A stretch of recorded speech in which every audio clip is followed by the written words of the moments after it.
مسيرة من طراز أكسنغور، وأيضا بتاريخ 21 نوفمبر تم رصد نفس الطائرة في وضع آخر مما يدل على نشاطها. نلاحظ ذلك في الصورة بتاريخ 17 نوفمبر 2024 رصد طائرة مسيرة من طراز طائر أكسنغور. تم رصد مسيرة من طراز أكسنغور بتاريخ 21 نوفمبر تم رصد نفس الطائرة في وضع آخر مما يدل على نشاطها، وذلك يظهر في الصورة بتاريخ 21 نوفمبر 2024 رصد طائرة مسيرة من طراز في بداية الحرب لإمداد قوات التمرد بأنواع جديدة ومتطورة من الطائرات الاستراتيجية المسيرة. استطاعت القوات المشتركة الجمعة 30 نوفمبر الاستيلاء على عدد من المسيرات الاستراتيجية التي تحمل الصواريخ الموجهة، وذلك ضمن شحنات جديدة من المدافع ومنصات المسيرات الانتحارية. نراقب ونرصد ونحتفظ بحق الرد. تعمل الأجهزة الاستخبارية في السودان على جمع المزيد من المعلومات والتفاصيل حول هذا الأمر، وسيتم عرضه على الإعلام والمجتمع في حينه. وستعمل الآليات التنفيذية في الدولة على رفع الأمر إلى كافة المنظمات الإقليمية والدولية تقديم شكوى رسمية ضد الدول المتورطة في هذا العمل الإجرامي.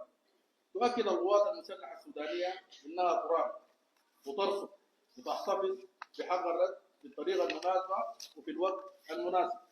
وشكرا لحسن الاستماع، والسلام عليكم ورحمة الله تعالى وبركاته. شكرا جزيلا. الآن الكلمة للسيد وزير الخارجية الدكتور علي يوسف، فليتفضل.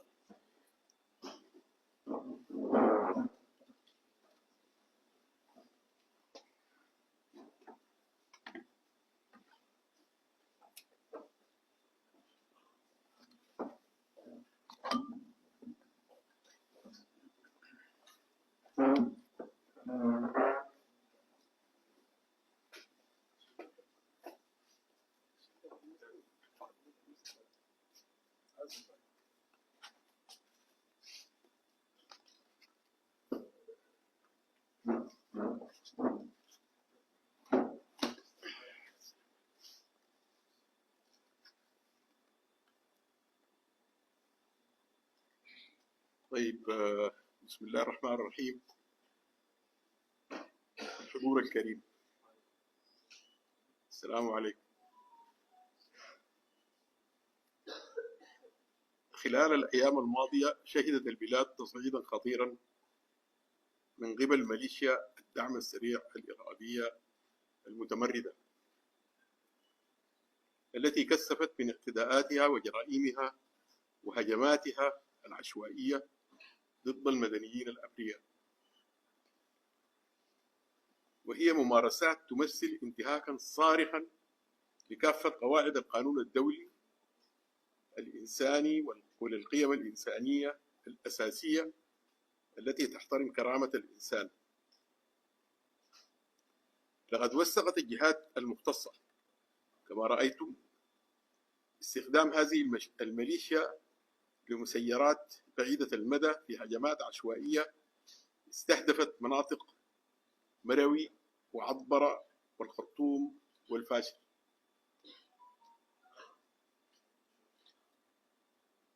ما أدى إلى وقوع خسائر في الأرواح بين صفوف المدنيين الأبرياء.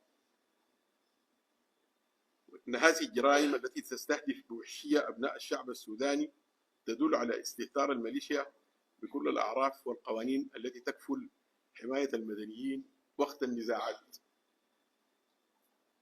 تشير التحقيقات الأولية إلى أن هذه المسيرات قد تم تجميعها في دولة الإمارات العربية المتحدة، وتتم إدارتها انطلاقا من الأراضي الشادية بالقرب من الحدود السودانية.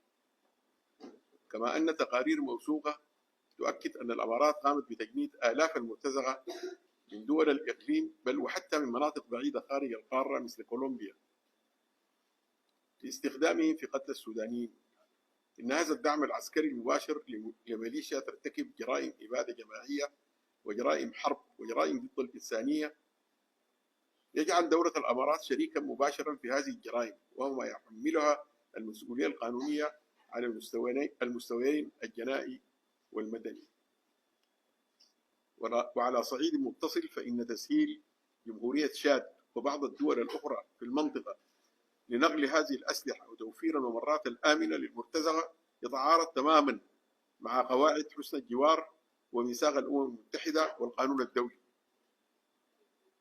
هذه التصرفات تعد خرقا واضحا للالتزامات القانونية والأخلاقية التي تفرضها العلاقات الدولية، وتضع هذه الدول في موقف متناقض مع مبادئ القانون الدولي الإنساني. إن السودان يدين بأشد العبارات هذا العدوان القاسي، يؤكد التزامه باستخدام كافة السبل القانونية المتاحة لضمان أمنه وحماية شعبه من هذه الاعتداءات السافرة. وفي هذا الإطار يذكر السودان الدول التي تخلت عن قيم حسن الجوار وروابط التاريخ والجغرافيا أن هذه المبادئ تشكل أساس العلاقات المستدامة، ولا يمكن استبدالها بالمصالح المؤقتة أو الأجندات المريبة التي تهدف إلى زعزعة الاستقرار في السودان. ختاما، يدعو السودان المجتمع الدولي إلى تحمل مسؤولياته القانونية والأخلاقية بشكل جاد وحاسم من أجل وضع حد لهذه الانتهاكات الجسيمة التي تهدد الأمن والاستقرار في السودان والمنطقة بأسرها.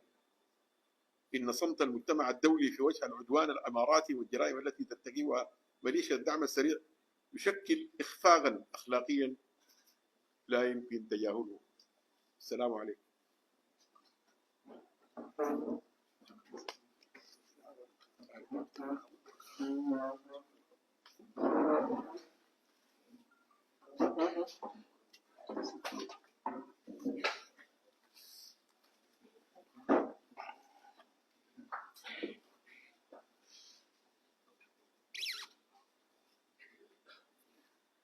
السادة الحضور، هذا التنوير الخاص هو الأول من وزارة الدفاع السودانية حول التدخل المباشر من بعض الدول في الحرب ضد السودان وشعبه، وبالتأكيد هذا تطور خطير لأنها أمدت الميليشيا المتمردة ودربتها على استخدام المسيرات الانتحارية والاستراتيجية، وهذا تطور كبير جدا في مسيرة الحرب التي تشنها هذه الميليشيا المتمردة على الشعب السوداني.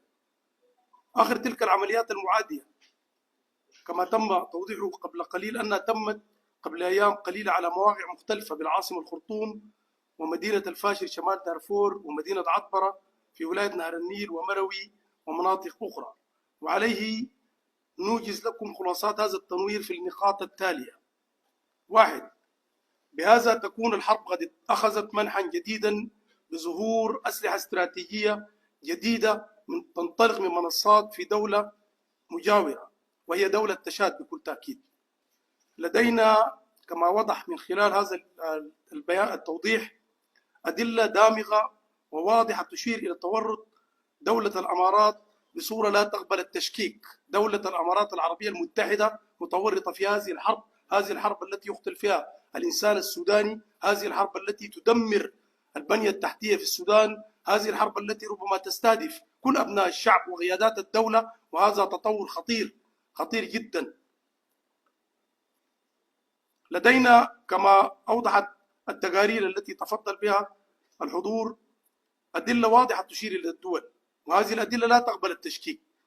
لطالما تابعنا في أجهزة الإعلام وهذا المجهود الذي تقوم به دولة الأمارات في حراك سياسي دولي وإقليمي، تريد أن تجير هذا الحراك لخدمة مشاريع أجنبية وإقليمية وحتى دولية لتمرير أجنداتها في السودان ودعمها لقوى سياسية هي أرادت أن ترهن إرادتها الوطنية لكي تكون مطية تستخدم الدول في استعداء الشعب السوداني وتدمير دولته. وهذا السلوك السودان يرفضه بصورة قاطعة، وستتولى الحكومة السودانية مجهودات دبلوماسية لكي تقدم شكاوى مدعومة بهذه الأسانيد والشواهد. وضح أن هناك استخدام لصواريخ ذكية وموجهة. حصلت الحكومة السودانية على الحطام والرغم المتسلسل لمخلفات هذه العمليات التي راح ضحيتها عدد من أبناء الشعب السوداني. المسيرات والصواريخ المستخدمة تعتبر أسلحة استراتيجية لا تمتلكها إلا الدول وليس الميليشيات. لا يمكن لميليشيا أن تتعاقد مع دولة منتجة لمسيرة استراتيجية لكي تستخدمها في حرب ضد دولة أيا كان المكان. ولم نرى عبر مسيرة التاريخ أن استخدمت قوات متمردة أو ميليشيا مسيرات استراتيجية تبلغ قيمتها ملايين الدولارات. هذا لم يحدث إلا في حرب السودان هذه. نحن نتابع كل حركات التمرد وكل حركات الإرهابية التي قامت بعمليات عسكرية. لم يكن في التاريخ أن شيء، لم يشهد التاريخ من قبل أن استخدمت أي ميليشيا مسيرات بهذا الحجم. وضح أن هذه الصواريخ والمسيرات تخرج من الدول الجارة أو دولة جارة وهي دولة تشاد، علما بأن الدول المنتجة لمثل هذه الأسلحة الاستراتيجية تشترط في تعاقداتها مع الدول وليس الميليشيات أن لا تتسرب من بين يدي البائعين أو المشترين بالتأكيد. وهذا يدلل أن هذه الميليشيا لديها دعم دولي ودعم مالي كبير أتاح لها استخدام هذه الأسلحة الاستراتيجية.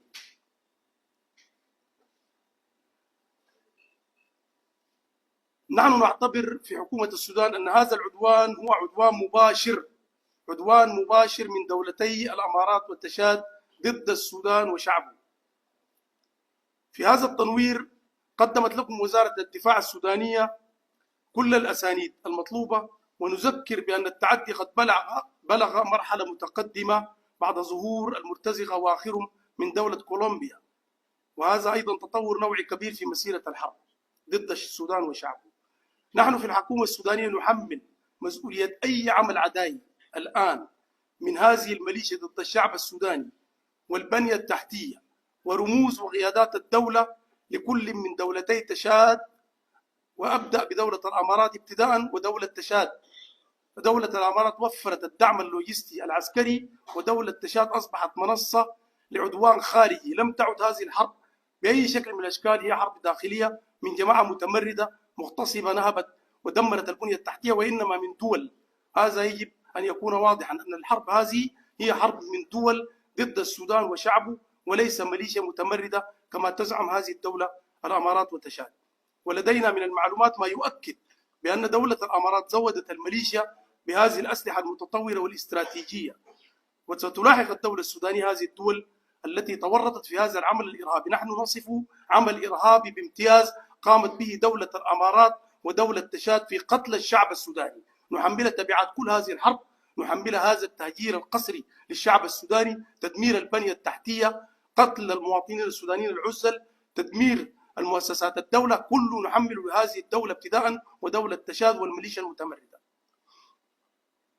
رسالتنا كحكومة سودانية للشعب السوداني أن يطمئنوا بأن القوات المسلحة السودانية التي استطاعت أن تصل إلى كل هذه الأدلة قادرة على أن ترد الصاع صاعين في الموقع والمكان الذي تختاره بكل تأكيد.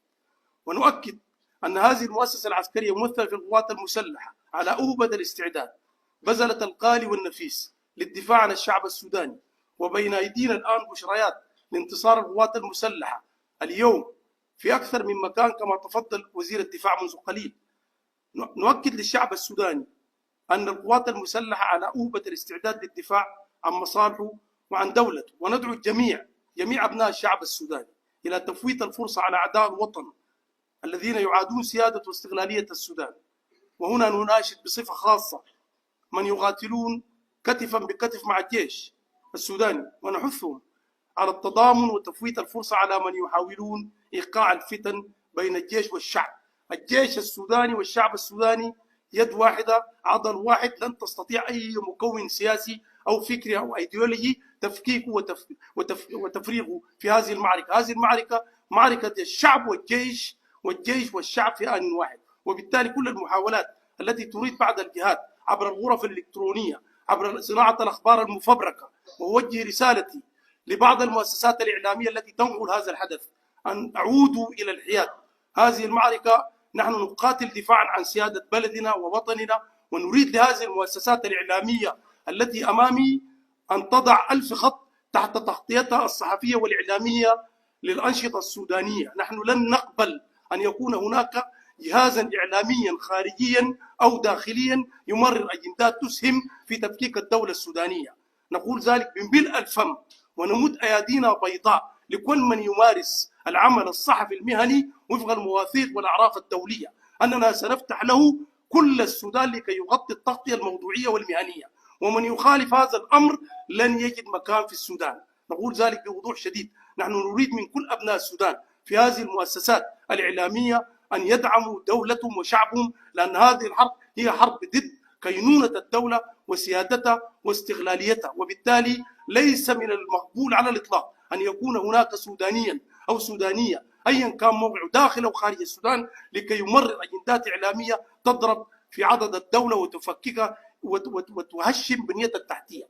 نحن ندعوهم إلى التعاون معنا وفق أسس مهنية موضوعية، ونؤكد للمرة الثانية أننا سنقدم لهم كل المساعدات المطلوبة. أي وكالة أنباء عالمية محلية مؤسسة تلفزة إذاعة ستجد مننا الدعم الكامل في وزارة الثقافة والإعلام لكي تغطي في عمل مهني موضوعي، ولكن من يخالف القيم الصحفية الموضوعية لن يكون له مكان في السودان. وإن اتخذنا قرار بإغلاق أي مؤسسة إعلامية في السودان خالفت القيم الصحفية لن يعود لها مكتب في الخرطوم ولا في بور السودان، سنغلقها إلى الأبد إلى أن نفارق كرسي هذه الوزارة.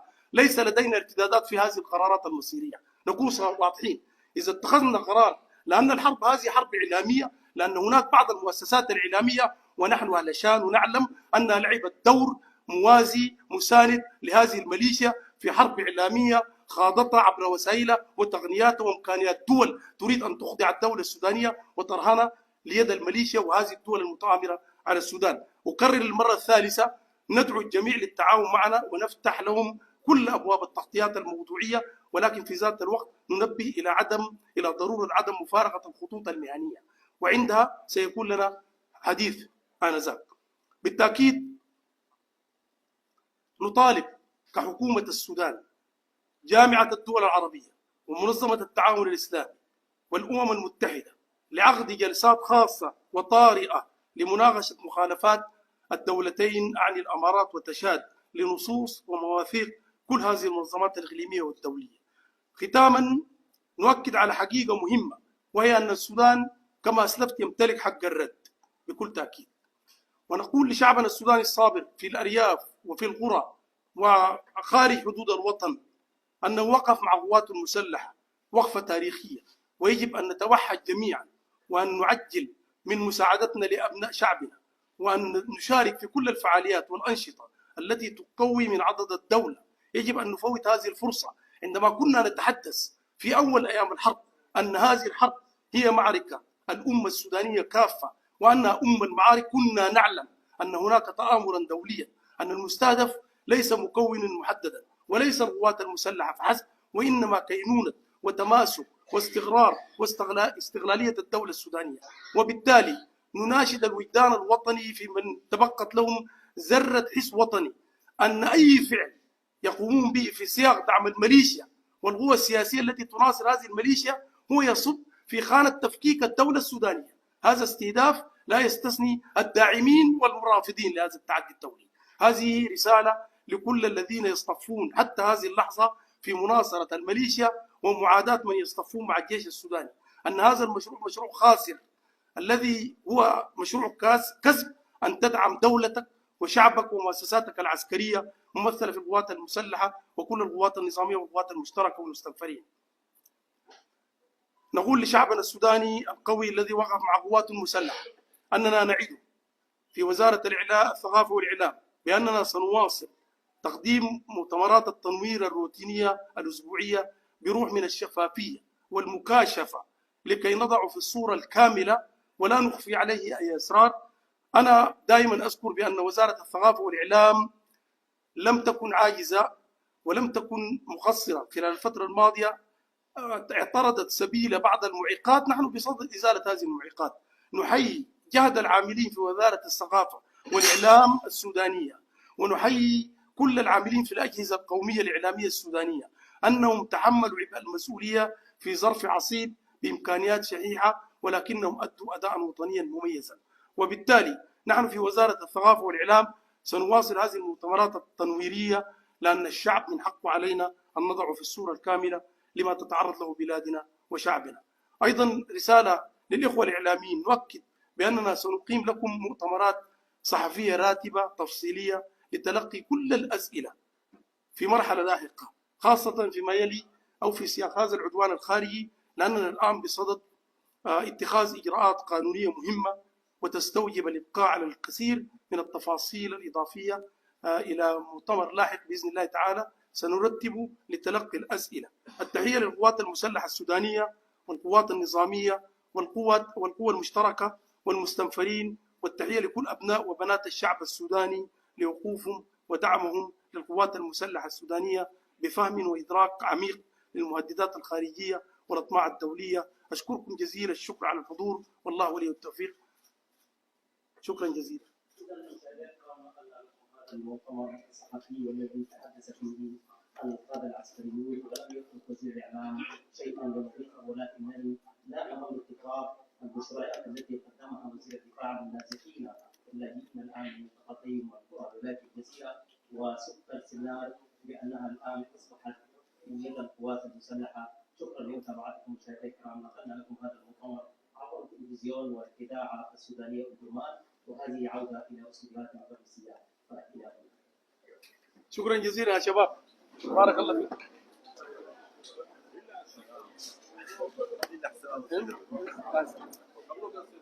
الله يسلمك، بارك الله، الله يسلمك. عندناكم شويه بالحرف. الله يسلمك.